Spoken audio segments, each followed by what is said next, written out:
bakit pinabagsak nila si General Torre as PNP Director General sa loob lang ng wala pang 3 buwan mula ng June 2 nang i-appoint ito at tinanggal nitong August 25, 26 pumutok ang balita kahapon yan.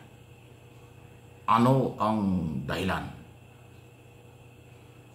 Kung meron kasing ibang posisyon o trabahong ibibigay kay General Torre na higit na kakailanganin, bakit kailangan pa siyang sibakin?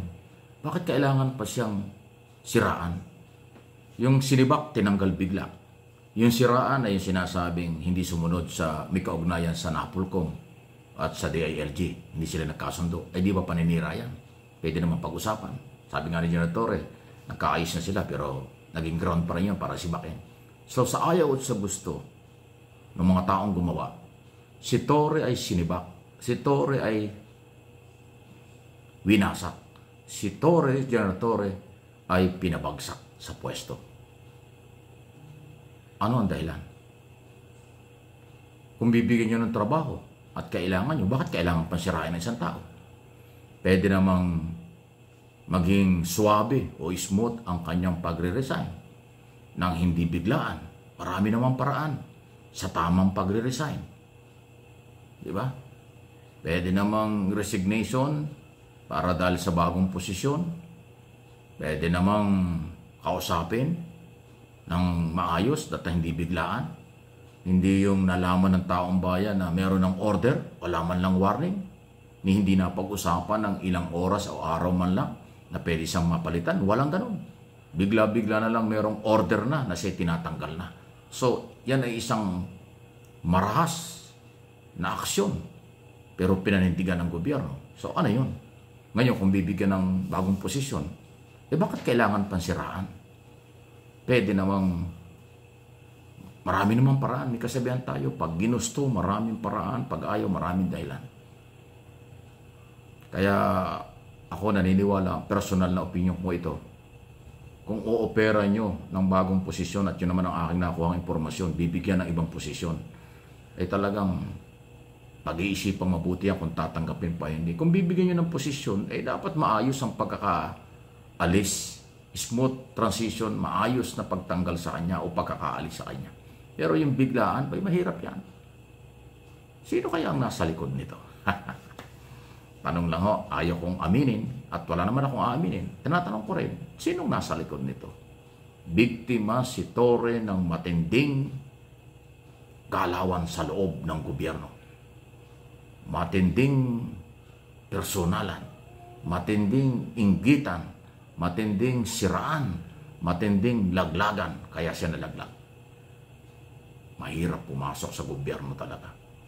Pag gumawa ka ng hakbang na aayon sa iyong trabaho at batas na iyong paniniwala, malalaglag ka. Kung wala ka namang gagawin, malalaglag ka rin, matatanggal ka rin. Hirap, no? Dapat, di ba ang ating paniniwala, ang pulis ay non-partisan, professional na organization. Yan din ang aking paniniwala. Dito ba sa nangyaring ito, nasa na ang non-partisan dito? Nasa na ang pagiging professional organization kung basta-basta na lang sisibakin ang nasa pwesto? Kaya sana dagdagan ng Malacanang ang paliwanag tungkol dito. Dahil si Secretary Remulla kahapon doon sa press conference, lahat ipinasa sa Malacanang. Ang mga sensitibong tanong, bakit tinanggal? Ano ang basihan? Sabi niya, ang Office of the President ang nag-decide yan. Ang Pangulo lang ang merong kapangyarihan para palitan yan. Ang daming tanong na ipinasa sa Malacanang. Hindi man lang sinalo ni Secretary Remulla si Pangulong Marcos. Hindi rin niya sinalo si General Torre. Totally ang ginawa ni Remulla, announcement lang na tinanggal, pinalitan. Kagad-agad nagpanumpana siya na susunod. Parang kudita yung ginawa eh. Announcement na tinanggal, pagkatapos meron agad kapalit. Walang explanation malinaw kung bakit tinanggal. Tapos imiwas pa nga sa tanong at ipinasa sa Pangulo ang issue. Di ba dapat ang Cabinet Secretary, by the authority of the President, dapat anuman ang problema ng iyong departamento, akuin mo, panagutan mo, huwag mong idamay ang Pangulo, huwag mong ipitin ang Pangulo, isalba mo ang punong ehekutibo, ang Pangulo, bilang Cabinet Secretary, Office of the President. Yun ang aking paniniwala eh.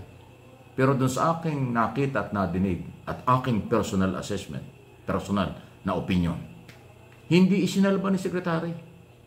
Sa halip, ipinasa niya ang lahat ng tanong at lahat ng aksyon at desisyon. Aba, eh bakit ganon?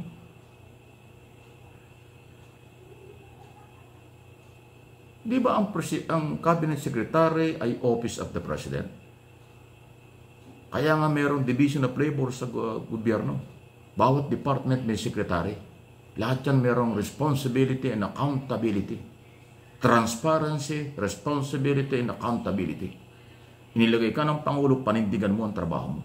Pero ang ginawa ni Secretary, bakit hindi niya inako kung ano ang problema? Bakit hindi niya inako kung ano ang naging desisyon? Bakit ipinasa niya sa Pangulo ang lahat? Basta sinabi niya, isa lang na naging basihan ng pagkatanggal kay Torre ay doon sa Napolcom Resolution. Ay siya ang chairman nun eh. Tapos kung anong basihan ng pagtanggal, anong plano kay Torre, lahat daw ang Pangulo na ang bahalang sumagot. Pati yung pagtanggal, kung anong dahil ang pagtanggal. Bakit? Ang superior, immediate boss ng PNP chief ay walang iba kung hindi ang secretary at chairman ng National Police Commission, Department of Interior and Local Government. Ang Pangulo ay dapat tatanggap lang na recommendation at suggestion, then ang Pangulo ang magde-decide, then ang mag-i-implement Cabinet Secretary na merong control and supervision doon sa isang departamento. Ganon dapat eh. Eh bakit ipinasa lahat? Kawawa naman ang ating Pangulo. Dapat sinasalo, dapat pinagtatanggol, dapat idinidepensa, dapat pinaninindigan ng Cabinet Secretary kung ano ang desisyon ng Pangulo. Huwag bigyan ng sakit ng ulo ang Pangulo. Huwag ilagay sa alanganin ng Pangulo. Huwag ilagay sa mahirap na sitwasyon ng Pangulo. Yan ang obligasyon ng Cabinet Secretary. Huwag niyong tanggapin ang posisyon kung hindi niyo kayang gawin yung ganon.